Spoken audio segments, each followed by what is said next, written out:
Folks, I hope everybody had a good day today. This is Rick Jarman, Real Estate Investing Old School. Got something here I thought I might share with you. Just give you a little history of how things were before we had the computers. Well, this stuff was at the beginning of my career that I want to show you. You know, for you folks that's bought some property before, you know when you buy, a piece of property, you get title insurance and they do a title search. Well, back when I first got into business, well, actually before I was into business, I bought my first house, 1976. I was 21 years old. We bought that house, my wife and I, we moved in it and painted it, fixed it up, put it on the market, flipped it, made some money, went to the next one. But anyway, back in those days, you had the option, you could say, okay, I want to get title insurance or just do a title search. And they would give you the abstract of the title up to that point. And right here just happens to be one of them on the house. This one, the title actually started on 1946. And it shows everybody that owned the house and about it all through the years. And it's kind of interesting. But anyway, it's called an abstract of title. Now, this is one that's even older. I actually found this one in a house that I bought one time. And it's a little bigger, a little different. This one went from January the 1st, 1911 to 1971. Basically the same thing. It's just got copies of all the deeds of everybody that's owned it all those years. And it goes through all that. Back in the days before you had computers and everything, and you'd buy a house and you'd go down to the bank to make your payment. If you mailed your check in, they'd mail you back a receipt. But if you're doing a bank with a local bank, you get what they call a direct reduction loan account book. Now this is actually one of mine. This is from let's see here. Second rental house I bought. I paid $7,000 for this house. Had a monthly payment of $150. And I bought it in June of 1982. That was the second rental house I ever bought. The lady financed it for me. Every month I'd go down to the bank. It was First National Bank of Tuscaloosa back then. I'd go down, make a payment. They'd stamp my book. Give me my book back. That's how you made your payments. Now, folks, that was in my day.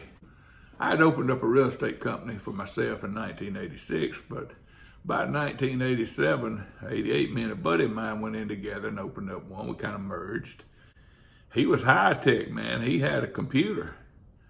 And I think it was maybe a Macintosh. Would that be right? I'm not sure. But anyway, we did just about everything on there. And that was the early days of the computers. We didn't even have a typewriter in the office, That was unheard of. And of course, like I said, this is 1987, 88, I'm about 32 years old by this time. So I've kind of caught the end of the sure enough old school to coming up to the, more of the new stuff today with computers and whatever. This is just a copy of where I bought the house from that lady that financed for me. She financed it 100%. It was $7,000. I paid her $150 a month. And I think even back then, this house was rent for about $250, $275. So that was a good deal. Now, my very first rental house I ever bought was in March the 4th, 1981. Financed it through my credit union, paid $9,500 for it. Here we go, it was 120 payments at $147.50 a month. And this was in March of 1981. That's been a long time ago, folks, but this was a good deal. This is one, I may have mentioned something about it once before.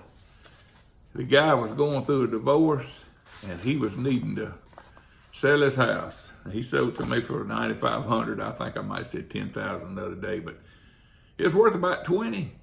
And I'm thinking, man, I got to get this house. But I didn't have no money. So how am I going to buy it? Well, I was driving a 1975 Ford Ranger XLT truck. It was clean. Ooh, I'm talking a nice truck.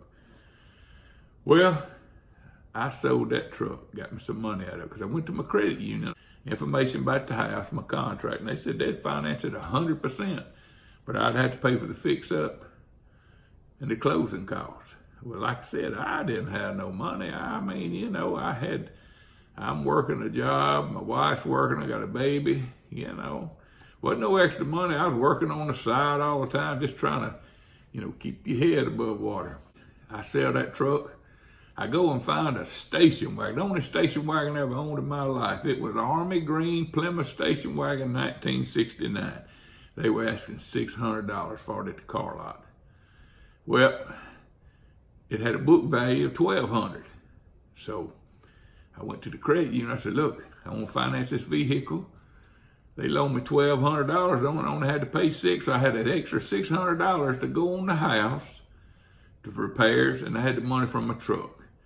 Now, I hated to get rid of that truck, but I knew they didn't quit making trucks, folks.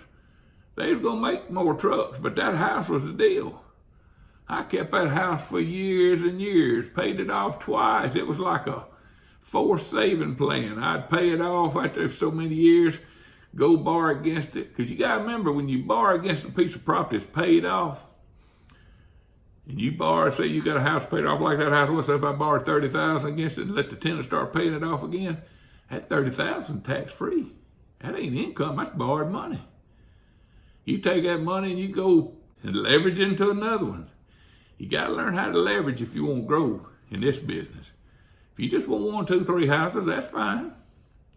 But if you want to go with it and you want to get a bunch of them, you got to leverage them. But now, whoo-wee, that's when it gets fun. You start getting them babies paying down, man, what you talking about?